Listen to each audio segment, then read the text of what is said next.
Hey everybody, how's it going? Today is Thursday. Could call it Bloody Thursday. Um, I just want you guys to know that this is being recorded. Um, and also this is for informational purposes only. This is not considered financial advice. We strongly suggest that you talk with a broker, and we happen to have one, or a financial advisor, and Dennis is one. So if you're looking for financial assistance or advice, please reach out to Dennis at PVG Asset Management. This video is not the time to gather financial advice or to use this information to trade the market. I'm somewhat pessimistic. I'm in the market or in the economy. I'm optimistic for tomorrow. It's the first of the quarter. We kind of tagged the low of a couple days ago or a week or so ago. We're getting quite oversold, and this was a serious sell-off. I don't know if capitulation, but hopefully money comes into the market and we need to buy. Congress did pass a spending bill, so that's good news.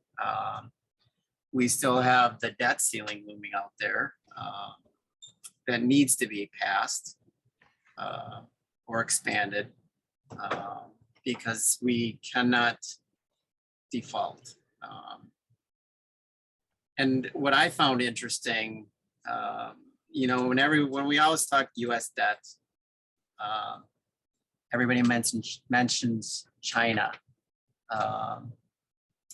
But the interesting thing is that I was reading an article, and who owns the most debt? The U.S. taxpayers. And actually they own, somewhere in here it lists, I think 78% of the US debt is through intergovernmental agencies. And it kind of makes you wonder why. It's almost like they're lending to themselves and they're creating credit out of thin air.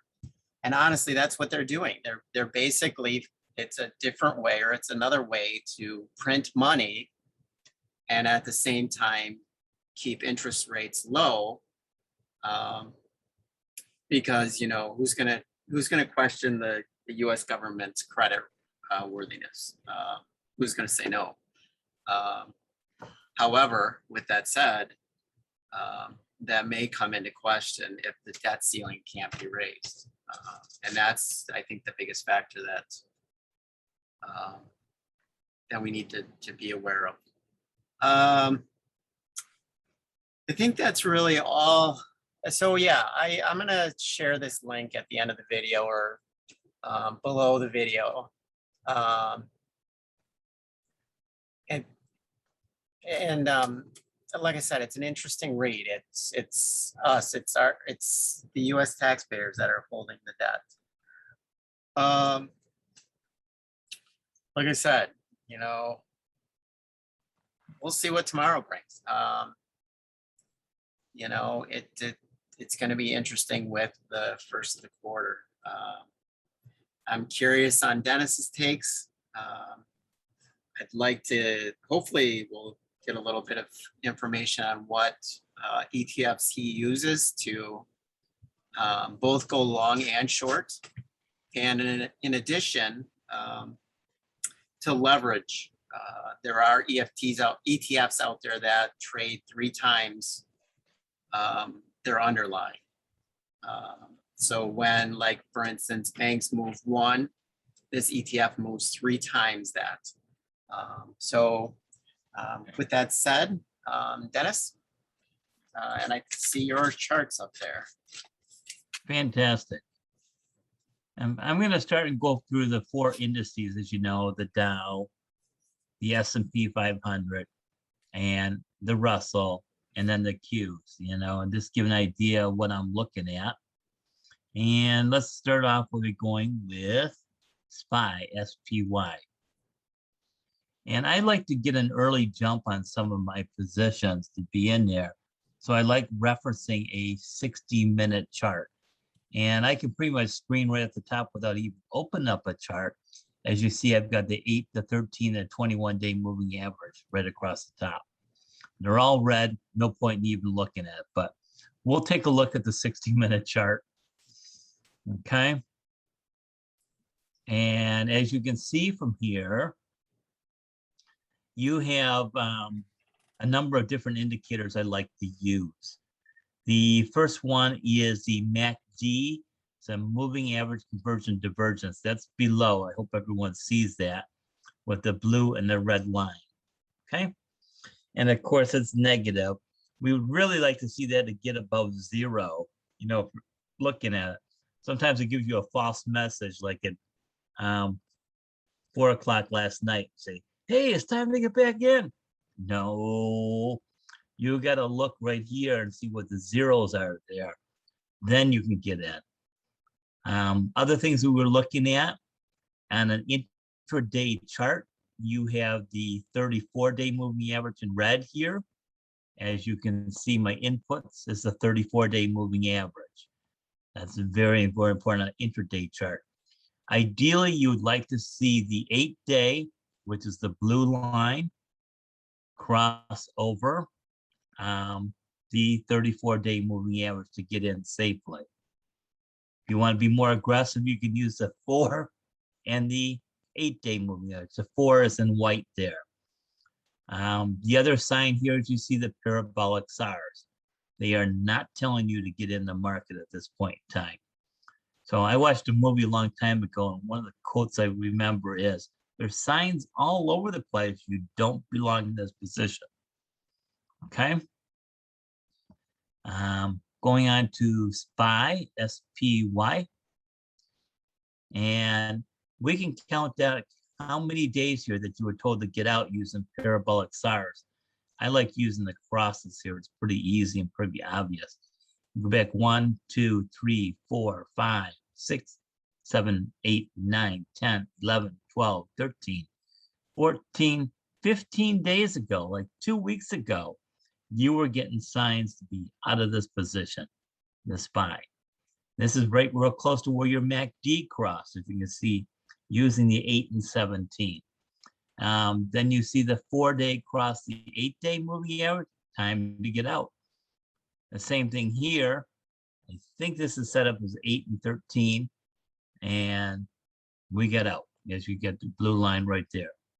So there's lots of signs that it was not time to be in the market. Just look for them.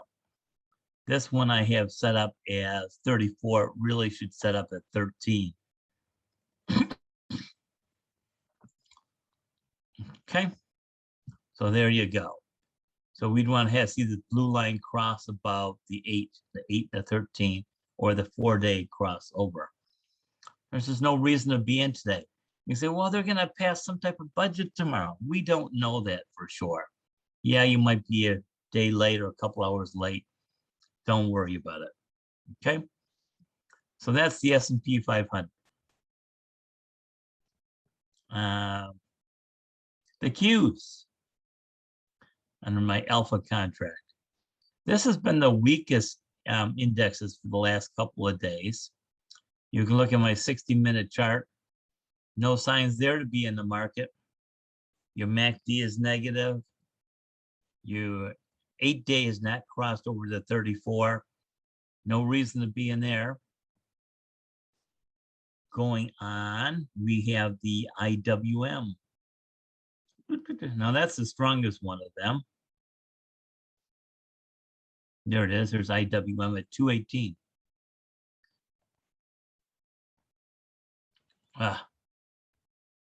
Let's flip that for a minute, get you a better chart.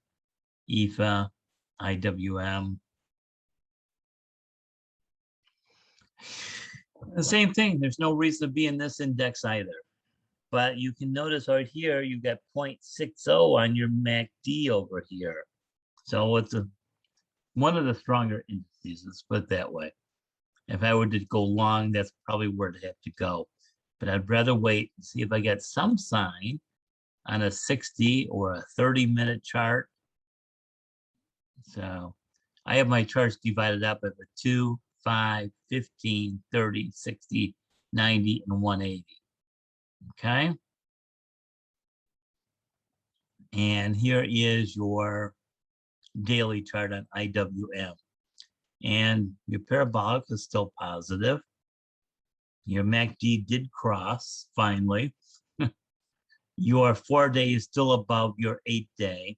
So like I said, this is the strongest one of all the indices. Then the last one we have is, we did the Qs, is DIA, the Dow Jones Industrial Average. I like to call that considered the fourth one. Now, interesting, that was the weakest one today of all the indices. I went short with a 3 times leverage. There's DIA. Doop.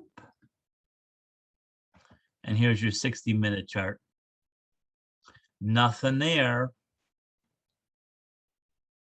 And the same thing with the daily chart. As you can see, that took a big slam last 5 minutes or so, or today.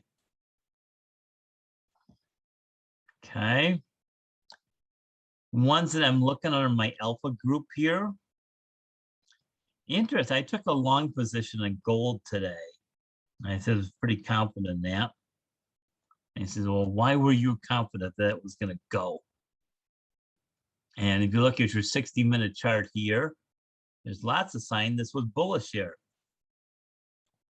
So you have your 4-day crossed over your 8, and your 4 crossed over your 34, parabolic SARS, your MACD. I says, I can take a small position on that. The other thing is you look at the 180 chart, found something else interesting. Using my Elliott wave. Brian, what do you see down here as a print? 5-day moving average, or the wave 5 is completed here on a 180-minute chart. Right, the So fifth wave. Yep. So I says, I can go for that one. So I took a small position. You know, what else is, an interesting here that you have here? You have emerging markets was positive today. And then what else? DBA, agriculture, was positive today. If you were to put those two together, it all ties together, Brian. Do you have any idea what that would be? Honestly, no. The gold and agriculture. Agriculture, gold, tan, which is your solar power. Oh, they're all Why commodities. would these be up today? All commodities. Yeah, there's something else there we forgot about. Number one, the dollar should be down today. I haven't looked at it, but that's my guess. The dollar should get weaker. Let's put it that way, very short term. I'm looking for the dollar to go to 93.50. And where is the dollar? Dollar sign, I have it here somewhere. There it is. And it traded flat to 94.25. So I'm looking at the pull back to maybe 93.50. And then we'll see interest rates continue to rise again. And we'll see gold get weaker. But for a short-term trade, absolutely, we'll take on the gold. Okay. So we can see the dollar fell before it below. Look at what happened here. That's your 34 and your 8. And you were getting signs to get out back here a couple of days ago. Trade done. So on a daily chart, you might not see that. Look at that. So it helps to go to your lower time frames to look at charts like that. Right. Yeah, exactly. So you short, what did you short the Dow with? You said S Dow. S Dow, and that's 3 times, right? Yep. X. And if you were to go long the Dow, or 3 times long the Dow, Oh, you go with UDOW. you Dow, up Dow. I just took a long position in oil and gas because I think that's going to continue to march up, unfortunately.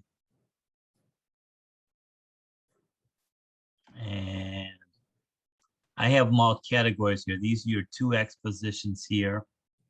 Look at oil today, up 19%. That is your natural gas ETF. They call that the Widowmaker, believe it or not, because you can lose your shirt on that pretty quick. Well, and that's the thing with these leveraged ETFs. They do move. I mean, when Yeah. you're right, they do well, and when you're wrong, they hurt quite a bit. Absolutely. That's why you have your rules in place. Make sure you get your MACD positioned right, your moving averages.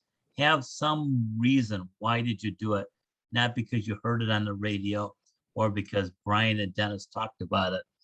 You got to have your own rules in place and what works for you. So, but yeah, I think the dollar is going to get weaker for a day or two. And so your emerging markets is going to go up. Your solar is going to go up. Your oil is going to go up. Natural gas will go up. Just my thoughts. So don't know what's going to happen with these guys down here, but we'll see. No reason. And I categorize these here, Brian, by the percentage gained, right here. So the green ones are on top. It saves a lot of time of looking at other ways. Right. And so just looking at the percentages. And for most people in my pattern, I focus just on the alpha group here, using the single plays. I don't promote the triples just for myself if you're with me. And there's enough room to go with the singles here. It's fine. One of the other things that you look at in times like this is look at your low volatility ETFs like SPLV.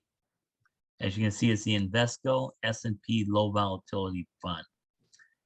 It's gonna, not give you the shocks that the S&P normally would. Although it's down more than the SPY was today. And I see 115. Most of the time, this will be a smaller percentage than correcting or going up. So I do like that one.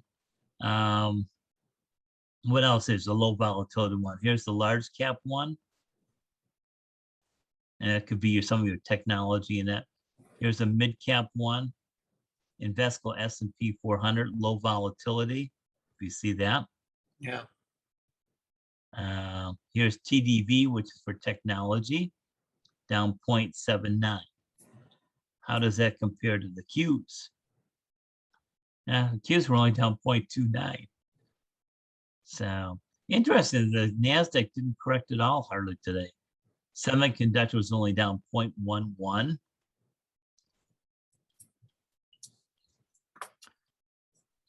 So, but that's my focus list that I like to focus on for clients. They like to be risk averse with their money. There's all your futures that we track and current positions I had on today, which I took off pretty much totally. As you and I talked, I had a prior engagement to jump to. I would not be short your commodities, for the next couple of days. I think your oil, your natural gas could go higher. Of course, there's no guarantee of that, but that's what I'm thinking. Yeah. Okay. So that's pretty much all I've got today, Brian. Okay, more than enough. Sounds interesting. So, and like I said, we'll see what tomorrow brings. I'm looking for bounce. I need a little bit of a silver lining in this economy. So,